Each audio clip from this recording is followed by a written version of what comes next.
नमस्कार साथियों, स्वागत है आप सभी का हमारे YouTube चैनल पर। आज हम श्वसन का पार्ट 3 देख रहे हैं। इससे पहले जो है हम पार्ट 1 और पार्ट 2 पढ़ चुके हैं। तो पार्ट 1 और पार्ट 2 में हम देख चुके हैं कि भाई श्वसन क्या होता है और शरीर के कौन कौन से अंग हैं जो श्वसन क्रिया में हमारी मदद करते हैं। साथ में हम उन अंगों की विशेषता भी पढ़ चुके हैं। आज हम जो है श्वसन का तीसरा पार्ट पढ़ रहे हैं और इसमें देखने वाले हैं कि ये जो श्वसन की प्रोसेस है, ये जो रेस्पिरेशन क्रिया है, ये हमारे शरीर में कितने चरणों में जाकर पूर्ण होती है। तो बात करें रेस्पिरेशन की प्रोसेस की, यानी कि जो श्वसन की क्रिया विधि है, यहाँ से प्रश्न आता है कि भाई हमारे शरीर में कितने चरणों में जाकर ये क्रिया संपन्न होती है। तो इसका आपको आंसर लगाना है 3 चरण, यानी कि ये कितने चरणों में पूर्ण होती है, 3 चरणों में जाकर पूर्ण होती है। उन 3 चरणों के नाम क्या है? तो पहला चरण कहलाता है बाह्य श्वसन, दूसरा चरण कहलाता है गैसों का परिवहन और तीसरा चरण होता है आंतरिक श्वसन। ये जो आंतरिक श्वसन है, कहीं कहीं पर इसका आपको दूसरा नाम भी मिलेगा, इसी को हम क्या कहते हैं? कोशिकीय श्वसन भी कहते हैं। तो इन 3 चरणों को हमें कंप्लीट पढ़ना होगा, उसके बाद ही जाकर हमारा रेस्पिरेटरी सिस्टम यानी कि श्वसन तंत्र टॉपिक जाकर क्या होता है? कंप्लीट होता है। तो हम पहला चरण देखते हैं कि भाई बाह्य श्वसन यानी कि एक्सटर्नल रेस्पिरेशन क्या होता है। बाह्य श्वसन का मतलब है वायुमंडल से फेफड़ों तक वायु का आना और फेफड़ों से जो है वापस वायु का वायुमंडल में पहुंच जाना, यानी कि फेफड़ों तक वायु की जो क्रिया विधि होती है उसी को हम किस में रखते हैं? बाह्य श्वसन में रखते हैं। तो ये जो बाह्य श्वसन है, बाह्य श्वसन में मुख्य जो रोल निभाता है वो कौन निभाता है भाई? फेफड़ा निभाता है। इस बाह्य श्वसन को भी हम 2 भागों में बांटकर पढ़ते हैं। इसका पहला भाग कहलाता है ब्रीथिंग यानी कि सांस लेना, और इसका दूसरा भाग कहलाता है एक्सचेंजेस ऑफ गैसेस यानी कि गैसों का आदान प्रदान। कुछ लोग जो है ब्रीथिंग को ही श्वसन समझते हैं, जबकि ब्रीथिंग जो होती है, सांस लेना जो है, वो श्वसन क्रिया का एकमात्र क्या होता है? भाग होता है। अब हम बात करते हैं ब्रीथिंग। ब्रीथिंग को हिंदी में जो है सांस लेना कहते हैं। सांस लेने का मतलब होता है वायु का फेफड़ों तक आना और फेफड़ों से दोबारा वापस वायुमंडल तक पहुंच जाना, यानी कि इसमें वायु को ग्रहण भी किया जाएगा और वायु को वापस दोबारा वायुमंडल में लौटाया भी जाएगा।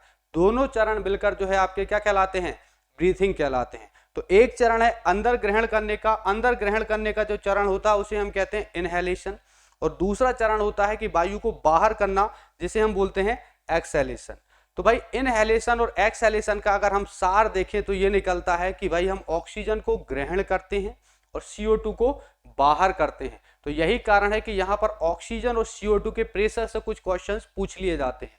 तो अगर हम बात करें ऑक्सीजन की, तो देखिए जब हम इनहेलेशन करते हैं यानी कि वायु को जब वायुमंडल से फेफड़ों के अंदर खींचते हैं, तो इस परिस्थिति में ऑक्सीजन को हमारे फेफड़े स्टोर करके रखते हैं। तो ऑक्सीजन का जो प्रेशर है, देखिए वायुमंडल में कितना होता है? 159 mmHg होता है, जबकि जो वायु कूपिका है, जिसे हम एल्वियोली कहते हैं, जहां पर हमारी वायु जो है रहती है, ये जो एल्वियोली है, एल्वियोली में अगर इसकी प्रतिशत प्रेशर की बात करें तो 104 mmHg होता है। तो भाई वायुमंडल में ज्यादा है, एल्वियोली में कम है, इसलिए जो है वायु जो है ऑक्सीजन किधर से? वायुमंडल से किधर की ओर? एल्वियोली की ओर आती है, और एल्वियोली में ये क्या हो जाती है? स्टोर हो जाती है। वहीं हम बात करें CO2 की, तो जब हम एक्सहेलेशन करते हैं तो एक्सहेलेशन के दौरान जो है क्या बाहर निकलता है? कार्बन डाइऑक्साइड बाहर निकलता है। तो कार्बन डाइऑक्साइड का परसेंट देखें तो देखिए वायुमंडल में इसका परसेंट कितना प्रेशर होता है? 0.3 mmHg। वहीं वायु कूपिका यानी कि एल्वियोली में इसका प्रेशर कितना होता है भाई? 40 mmHg। तो यही कारण है कि जब हम बाहर करते हैं तो एल्वियोली से ये जो है वायुमंडल में क्या ज्यादा निकल जाता है? CO2 ज्यादा निकल जाता है। तो कभी कभी जो एग्जाम है, जैसे कि SSC है, रेलवे है, इन एग्जाम में इनका प्रेशर पूछा गया है। तो ये जो ब्रीथिंग की प्रोसेस है, इसको 2 चरण है। एक है वायु को अंदर ग्रहण करना, जिसे हम कहते हैं इंस्पायरेशन या इनहेलेशन। यहां पर आप याद रखना, इसके दोनों चरणों के नाम आप इंग्लिश में याद रखना, हिंदी में याद मत रखना, क्योंकि हिंदी में बहुत ज्यादा कंफ्यूजिंग नाम है। देखिए अगर हिंदी में अंदर ग्रहण करने को बोलते हैं निश्वसन और बाहर छोड़ने को बोलते हैं निःश्वसन, तो यहां पर हम बहुत ज्यादा कंफ्यूज हो जाते हैं। तो इसलिए सीधा सा याद रखना कि भाई इनका मतलब होता है अंदर और एक्स का मतलब होता है बाहर, यानी कि जब आपको इनहेलेशन या इंस्पायरेशन मिले तो इसका मतलब है वायु को अंदर ग्रहण करना, और जब आपको मिले एक्सपायरेशन या एक्सहेलेशन तो इसका मतलब है वायु को बाहर करना। तो वायु को जब हम अंदर करते हैं तो हमारे शरीर में क्या परिवर्तन होता है? तो जब हम इंस्पायरेशन या इनहेलेशन करते हैं तो सबसे बड़ा जो महत्वपूर्ण योगदान होता है इस क्रिया में, वो कौन निभाती है? हमारी डायफ्रेम मांसपेशी निभाती है। इस मांसपेशी के बारे में हम पढ़ चुके हैं। हमने कहा था कि भाई डायफ्रेम जो है जब वायु अंदर ग्रहण की जाती है तो नीचे की ओर, यानी कि डायफ्रेम जो है वो क्या होती है, सिकुड़ती है, और डायफ्रेम के सिकुड़ने से फेफड़ों का आकार बढ़ता है और फेफड़ों में प्रेशर कैसा हो जाता है, लो हो जाता है। यही कारण है कि वायु बाहर से कहां आती है, अंदर की ओर आती है। लेकिन जब हम इसी वायु को फेफड़ों से बाहर निकालते हैं तो इसे हम कहते हैं एक्सहेलेशन। ये जो एक्सहेलेशन की प्रोसेस है इसमें भी ये डायफ्रेम मदद करती है, और ये जो डायफ्रेम है दोबारा कहां जाती है, ऊपर की ओर जाती है, जिसे हम बोलते हैं डायफ्रेम का फैलना। जब डायफ्रेम ऊपर जाती है तो फेफड़े पर दबाव डालती है और फेफड़े का आकार क्या कर देती है, कम। तो फेफड़े में कैसा प्रेशर बन जाता है, हाई प्रेशर। इसी कारण जो है वायु फेफड़े से कहां निकलती है, बाहर निकलती है। तो इतना हम समझ चुके थे। अब यहां पर जो प्रश्न पूछे जाते हैं कि भाई जब हम इनहेलेशन करते हैं तो कौन कौन सी गैसें अंदर आती हैं, उनका कितना प्रतिशत रहता है, और जब बाहर निकालते हैं तो कौन सी गैस ज्यादा निकालते हैं। तो देखिए, जब हम वायुमंडल से वायु को ग्रहण करते हैं तो वायु में जो है सबसे ज्यादा मात्रा किस गैस की होती है भाई, नाइट्रोजन की, लगभग कितना परसेंट, 78%। दूसरी ज्यादा वायु में कौन सी गैस होती है, ऑक्सीजन, 21%।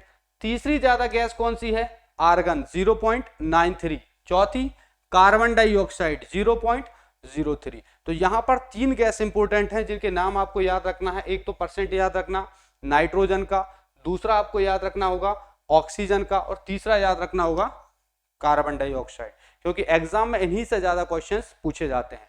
बात करें वाटर वेपर, वाटर वेपर का मतलब हम यहाँ पर बात कर रहे हैं किसकी, जलवाष्प की।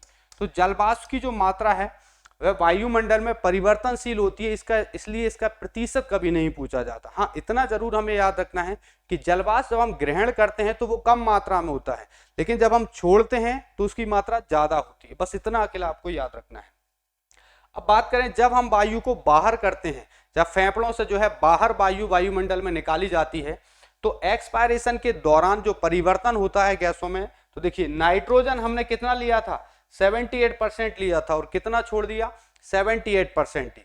यानी कि जितना नाइट्रोजन हम लेते हैं उतना ही नाइट्रोजन छोड़ देते हैं। तो यहां से क्वेश्चन ये बनता है कि भाई ब्रीथिंग की प्रोसेस के दौरान कौन सी गैस की मात्रा अपरिवर्तित रहती है, लेते हैं तब भी उतनी ही है और जब छोड़ रहे हैं तब भी उतनी है। तो आपका आंसर क्या रहेगा, नाइट्रोजन। नाइट्रोजन बहुत महत्वपूर्ण गैस है। तो क्या नाइट्रोजन की हमारे शरीर को जरूरत नहीं है कि भाई जितना लिया उतना ही छोड़ दिया, ऐसा नहीं है। वास्तव में अगर हम देखें तो नाइट्रोजन हमारे लिए बहुत इंपॉर्टेंट है, क्योंकि नाइट्रोजन जो होता है वो किसका मुख्य घटक माना जाता है, प्रोटीन का। यानी कि प्रोटीन के निर्माण के लिए किसकी जरूरत होती है, नाइट्रोजन की जरूरत होती है। लेकिन हमारे फेफड़ों में वो क्षमता नहीं है कि भाई वायुमंडल की नाइट्रोजन को रोक सकें।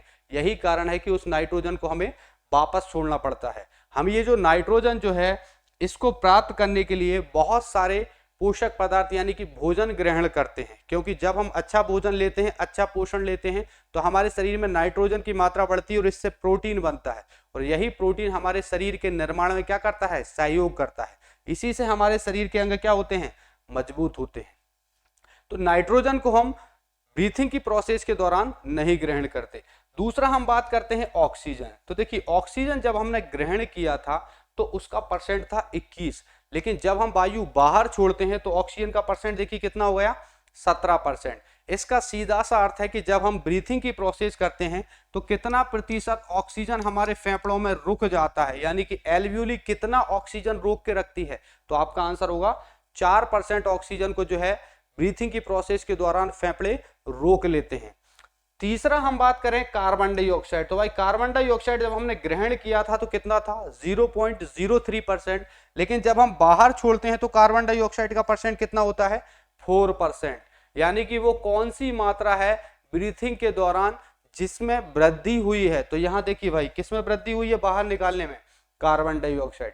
इसका अर्थ यह है कि कहीं ना कहीं हमारे शरीर के अंदर ही किसका निर्माण हो रहा है, कार्बन डाइऑक्साइड का, क्योंकि हमने ग्रहण तो 0.03 किया था और छोड़ रहे हैं 4%। इसका सीधा सा अर्थ है। तो यहां से भी प्रश्न आता है तो आप याद रखना हमारे शरीर की हर एक कोशिका CO2 बनाती है। आगे हम ये देखेंगे कि कैसे CO2 हमारे शरीर में बनती है।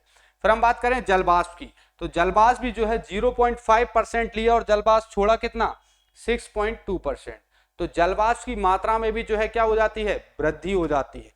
तो यहां पर जलवाष्प का परसेंट याद नहीं रखना, बस इतना याद रखना वृद्धि हो जाती है। लेकिन नाइट्रोजन, ऑक्सीजन और CO2 यानी कि कार्बन डाइऑक्साइड, इनका जो है क्वेश्चन जो है एग्जाम में परसेंट सहित पूछा जाता है, तो आप याद रखेंगे। अब इससे जो क्वेश्चन बनते हैं वो क्या है, तो भाई ये तो हम देख चुके हैं, एक बार सांस लेने में यानी कि एक ब्रीथिंग की प्रोसेस में कितने ऑक्सीजन का प्रयोग हम करते हैं, 4% ऑक्सीजन का प्रयोग करते हैं। आगे चलकर जब हम आंतरिक श्वसन पढ़ेंगे तो देखेंगे कि भाई इस ऑक्सीजन का हमारे शरीर में कहाँ उपयोग होता है। दूसरा हम बात करें, जब हम सांस लेते हैं और छोड़ते हैं तो प्रतिदिन का अगर औसत पूछा जाए हमसे कि प्रतिदिन जो है कितना जलवाष्प हम वायुमंडल में छोड़ देते हैं, तो वह जो जलवाष्प की मात्रा है वो कितनी होती है, 400 मिलीलीटर होती है। 400 मिलीलीटर जल को हम जो है बाहर वायु जब करते हैं तो वाष्प के रूप में निकाल देते हैं। तीसरा हम बात करें, अगर हमसे पूछे कि भाई प्रति मिनट हमारे फेफड़ों में कितनी वायु आती है और कितनी वायु बाहर जाती है, तो यहां पर एवरेज आप आंसर याद रखना 6 से 8 लीटर जो है ब्रीथिंग की क्रिया के दौरान 1 मिनट में हम वायु को ग्रहण कर लेते हैं और छोड़ देते हैं। फिर हमसे पूछा जाता है कि हमारी श्वसन दर क्या है। एक जो स्वस्थ व्यक्ति है, एक स्वस्थ और वयस्क यानी कि एडल्ट व्यक्ति की हम बात कर रहे हैं, तो वयस्क जो व्यक्ति होता है यानी कि हम में 1 मिनट में कितनी बार जो है श्वसन की प्रक्रिया संपन्न होती है, तो आपका आंसर रहेगा 12 से 16 मिनट। लेकिन यही बात अगर बच्चों में पूछा जाए तो बच्चों में जो है इसकी दर ज्यादा होती है। बच्चों में आपको आंसर देना होगा 18 से 30 के बीच। अब भाई ऐसा क्यों, तो उसका सीधा सा कारण है कि जब हम वयस्क हैं तो हमारे फेफड़े भी क्या हो जाते हैं, परिपक्व हो जाते हैं, तो वो अपनी आवश्यकता अनुसार ऑक्सीजन को स्टोर कर सकते हैं। लेकिन जो बच्चे होते हैं उनके फेफड़े परिपक्व नहीं होते, तो यही कारण है कि उन्हें ज्यादा श्वसन करना पड़ता है ताकि ज्यादा मात्रा में ऑक्सीजन उनके पास आए और फिर जाकर वो उतना स्टोर कर पाते हैं। तो बच्चों में श्वसन दर ज्यादा होती है किसकी तुलना में, वयस्क की तुलना में। इस क्वेश्चन को याद रखेंगे। नेक्स्ट हम बात करें, ये जो श्वसन की प्रोसेस है इसे कंट्रोल कौन करता है, तो यहां से दो तरह से क्वेश्चन आएगा। जब अंग पूछेगा कि कौन सा अंग करेगा, तो अंग में आंसर होगा मेडुला। ये जो मेडुला है ये हमारा किसका भाग है भाई, ब्रेन का भाग है। हमारा जो ब्रेन है, मस्तिष्क है, मस्तिष्क का ये भाग है जिसे हम मेडुला ऑब्लांगेटा कहते हैं, यही श्वसन क्रिया को कंट्रोल करेगा। लेकिन जब हार्मोन्स पूछेगा कि कौन से हार्मोन्स हैं जो इस प्रोसेस को कंट्रोल करेंगे, तो दो हार्मोन हैं, एक का नाम है थायरोक्सिन हार्मोन, एक का नाम है एफिनेफ्रिन हार्मोन, इसी को एड्रीनेलिन भी कहते हैं। तो जब हम ग्रंथि वाला टॉपिक पढ़ेंगे तो वहां पर इन हार्मोन्स की काफी डिटेल देखेंगे। अभी इतना याद रखना कि कौन से हार्मोन जो है श्वसन को कंट्रोल करते हैं। तो ये तो हो गई ब्रीथिंग की बात। अब यहां से कुछ जो सामान्य क्वेश्चन पूछते हैं वो हमारे फेफड़ों की क्षमता से कुछ क्वेश्चन बन जाते हैं। जैसे कि पहला यहां से पूछा जाता है कि हमारे फेफड़ों का टाइडल वॉल्यूम क्या है, ज्वारीय आयतन क्या है, इसको हम प्रवाही वायु भी कहते हैं। टाइडल वॉल्यूम क्या है, तो देखिए हमने देखा कि भाई हमारी जो श्वसन दर है वो क्या है कि भाई 1 मिनट में हम कितनी बार श्वसन करते हैं, 12 से 16 बार। तो टाइडल वॉल्यूम ये है कि एक बार में हम कितनी वायु हमारे फेफड़ों में अंदर जाती है। अब 1 मिनट में हमने कितना किया, 12 से 16 बार, तो 12 से 16 बार में से भी बात हो रही है एक बार में कितनी वायु फेफड़ों में अंदर जाएगी, उसी की मात्रा को टाइडल वॉल्यूम कहा जाता है। तो इसकी वैल्यू कितनी होती है भाई, 500 ml, यानी कि एक बार सांस लेने में लगभग आधा लीटर वायु हमारे फेफड़ों में चली जाती है। तो जब 1 मिनट में इसे पूछे तो सीधा सा हमें 500 का गुणा कर देना है कि 1 मिनट में हम 12 से 16 बार श्वसन करते हैं। तो अगर 12 को निकालेंगे तो 6 लीटर निकल आएगा, 16 को निकालेंगे तो 8 लीटर निकल आएगा। तो हम यहाँ मैक्सिमम को आंसर देते हैं। तो इस आधार पर आप याद रखना 1 मिनट में हमारा टाइडल वॉल्यूम कितना होता है, 8 लीटर, और एक बार में कितना होता है, आधा लीटर। दूसरा यहां से क्षमता से क्वेश्चन आता है, टोटल लंग्स कैपेसिटी किसे कहते हैं, मतलब हमारे फेफड़ों की क्षमता क्या है, कितनी वायु फेफड़ों में हम भर सकते हैं। तो ये तो सामान्य सी बात है भाई, अभी हम आपको पढ़ा भी रहे हैं, बात भी कर रहे हैं और साथ साथ में हमारी श्वसन भी चल रहा है। लेकिन जब हम विशेष रूप से श्वसन क्रिया ही करें, यानी कि हम अपने फेफड़ों की क्षमता देखें कि भाई कितना वायु फेफड़ों में भर सकते हैं। जैसे नॉर्मली हम बात करें तो इस तरह से कभी कभी हम श्वसन करते हैं, ये जो प्रोसेस है यानी कि इस प्रोसेस के दौरान कितनी अधिकतम वायु हमारे फेफड़े में एक बार में हम भर सकते हैं। तो एक बार में फेफड़े में कितनी अधिकतम वायु भर सकते हैं, इसी को टोटल लंग्स कैपेसिटी कहते हैं। तो जो स्वस्थ व्यक्ति होता है ना, तो उसके फेफड़े की टोटल लंग्स कैपेसिटी कितनी होती है, 6 लीटर। अब जो व्यक्ति रोगी है, बीमार है, जिसे फेफड़े से संबंधित समस्या है, तो उसकी ये जो टोटल लंग्स कैपेसिटी है वो क्या हो जाएगी, कम होती चली जाती है। अगर हम दोनों की तुलना करें टाइडल वॉल्यूम की, मतलब सामान्य श्वसन की, और अधिकतम फेफड़े की क्षमता की, तो दोनों में कितना अंतर है भाई, 8.3%। यानी कि जो टाइडल वॉल्यूम है टीएलसी का मात्र कितना परसेंट होता है, लगभग 8% होता है। तीसरा यहां से क्वेश्चन आता है रिजर्व वॉल्यूम से, आरक्षित आयतन, इसको हम अपशिष्ट आयतन भी कहते हैं। रिजर्व क्या होता है, तो भाई जब हम ब्रीथिंग की प्रोसेस करते हैं, वायु को अंदर लेते हैं और वायु को बाहर छोड़ते हैं, तो इस क्रिया के दौरान हमारे फेफड़े कुछ वायु को स्टोर करके रखते हैं, उसी वायु को हम क्या बोलते हैं, रिजर्व वॉल्यूम कहते हैं। और यही रिजर्व वॉल्यूम जो है जिसके कारण हम कुछ समय के लिए अपनी सांस को रोक सकते हैं। आप सब जानते हैं कि भाई सामान्य सा है कि जब तक हमारी सांस चल रही है तब तक हमारा जीवन है। अगर हमारी सांस एक पल के लिए, एक सेकंड के लिए भी रुक जाती है तो व्यक्ति की क्या हो सकती है, डेथ हो सकती है। लेकिन सामान्यतः ऐसा नहीं होता, हम कुछ समय के लिए अपनी सांस को रोक सकते हैं। ऐसा नहीं है कि कुछ समय सांस रोकने में हमारी मृत्यु हो जाए। तो ऐसा क्यों हो रहा है, तो उसका कारण है रिजर्व वॉल्यूम। जितना हमारे फेफड़ों में रिजर्व वॉल्यूम है, जब तक ये खर्च नहीं होगा तब तक हम अपनी सांस को रोक सकते हैं। लेकिन इसके खर्च होने के बाद हमें सांस लेना ही पड़ेगा, अन्यथा व्यक्ति की क्या हो सकती है, डेथ हो सकती है। जैसे आपने इसका एक बढ़िया उदाहरण देखा होगा कि भाई जब नदी तालाब वगैरह में जो है तैराक तैरते हैं तो वो कभी कभी पानी के अंदर चले जाते हैं। तो जब बिना ऑक्सीजन सिलेंडर के पानी के नीचे जाते हैं तो उस परिस्थिति में हम पानी के नीचे जो है सांस नहीं लेते, और तब तक जो है हम पानी के नीचे तैरते रहते हैं जब तक हमारी वो क्षमता रहती है। लेकिन कुछ समय बाद हम पानी के बाहर आते हैं, सांस लेते हैं, फिर पानी के अंदर चले जाते हैं। तो जो बाहर आते हैं सांस लेने के लिए वो इसीलिए आते हैं क्योंकि उस परिस्थिति में हमारा रिजर्व वॉल्यूम समाप्त हो गया। अगर फिर भी हम बाहर नहीं आए तो व्यक्ति की क्या हो सकती है, डेथ हो सकती है। तो फेफड़ों में जो आरक्षित आयतन होता है वो कितना होता है भाई, 1100 से 1200 ml होता है, और इसी के कारण हम अपनी कुछ समय के लिए सांस भी रोक सकते हैं। तो ब्रीथिंग की प्रोसेस से ये कुछ सामान्य से क्वेश्चन आते हैं। दूसरा हम बात करें बाह्य श्वसन का, जो दूसरा चरण है वो है गैसों का आदान प्रदान, यानी कि एक्सचेंजेस ऑफ गैसें। तो इसमें हमने कहा कि भाई यहाँ गैसों की अदला बदली होगी। अदला बदली कैसी होगी, फेफड़ों से ऑक्सीजन ब्लड में जाता है और ब्लड से CO2 फेफड़ों में आता है। तो ये जो प्रोसेस होती है वास्तव में कहाँ जाकर संपन्न होती है, एल्वियोली में, क्योंकि एल्वियोली को ही हम श्वसन की जो है क्या कहते हैं, कार्यात्मक इकाई कहते हैं। देखिए ये जो है ये है एल्वियोली। एल्वियोली से जो है हमारी ब्लड नलिकाएं लगी होती हैं। हमारे शरीर में दो प्रकार की नलियां होती हैं जिनमें ब्लड बहता है, एक होती है धमनी और एक होती है सिरा। और ऐसी धमनी सिरा जो फेफड़े से लगी हैं उन्हें हम पल्मोनरी धमनी या पल्मोनरी सिरा कहते हैं। पल्मोनरी इसलिए क्योंकि भाई फेफड़े को हम साइंस में क्या कहते हैं, पल्मोनरी कहते हैं। अब क्या होता है, एल्वियोली से ऑक्सीजन तो जो है ब्लड में मिल जाएगा और ब्लड से CO2 कहां आ जाएगा, एल्वियोली में आ जाएगा। तो भाई ऑक्सीजन और CO2 की जो अदला बदली हो रही है ये तभी संभव है जब इनके प्रेशर में अंतर हो, क्योंकि गैसें जो है वो दाब के अनुसार चलती हैं। हमने पढ़ा है कि भाई हमेशा ही गैस जो होती है वो हाई प्रेशर से किसकी ओर चलेगी, लो प्रेशर की ओर चलेगी। तो सीधा सा है, अगर ऑक्सीजन एल्वियोली से ब्लड नलिका में पल्मोनरी सिरा में जा रही है तो उसका कारण है कि यहाँ इसका प्रेशर क्या होगा, हाई, और यहाँ इसका प्रेशर क्या होगा, लो, तभी जा रही है। तो हमसे यहाँ पूछ लिया जाता है कि ऑक्सीजन का प्रेशर एल्वियोली में क्या होता है और ब्लड वेसल्स में क्या है। तो देखिए ऑक्सीजन का प्रेशर एल्वियोली में होता है 104 mmHg, जबकि ब्लड नलिका में होता है 40 mmHg। यही कारण है कि ऑक्सीजन जो है हमारी एल्वियोली से कहां जाता है, ब्लड नलिका में जाता है। CO2 में जस्ट उल्टा होता है। CO2 क्या होता है भाई, ब्लड नलिका से कहां जाता है, एल्वियोली में जाता है। इसका मतलब है कि यहाँ हाई प्रेशर होता है और यहाँ क्या होना चाहिए, एल्वियोली में लो प्रेशर। तो ये भी पूछा जाता है। तो देखिए CO2 का जो प्रेशर होता है वो अगर एल्वियोली की बात करें तो 40 है, कम है, जबकि ब्लड वेसल्स में कितना होता है, 45 है। तो आप याद रखना यहाँ पर ये प्रेशर भी पूछे जाते हैं। अब वो नलियां कौन सी ऑक्सीजन ले रही हैं, कौन सी CO2 दे रही है, ये भी ध्यान रखना। तो ऑक्सीजन ग्रहण करती है कौन, पल्मोनरी सिरा, जबकि CO2 देती कौन है, पल्मोनरी धमनी।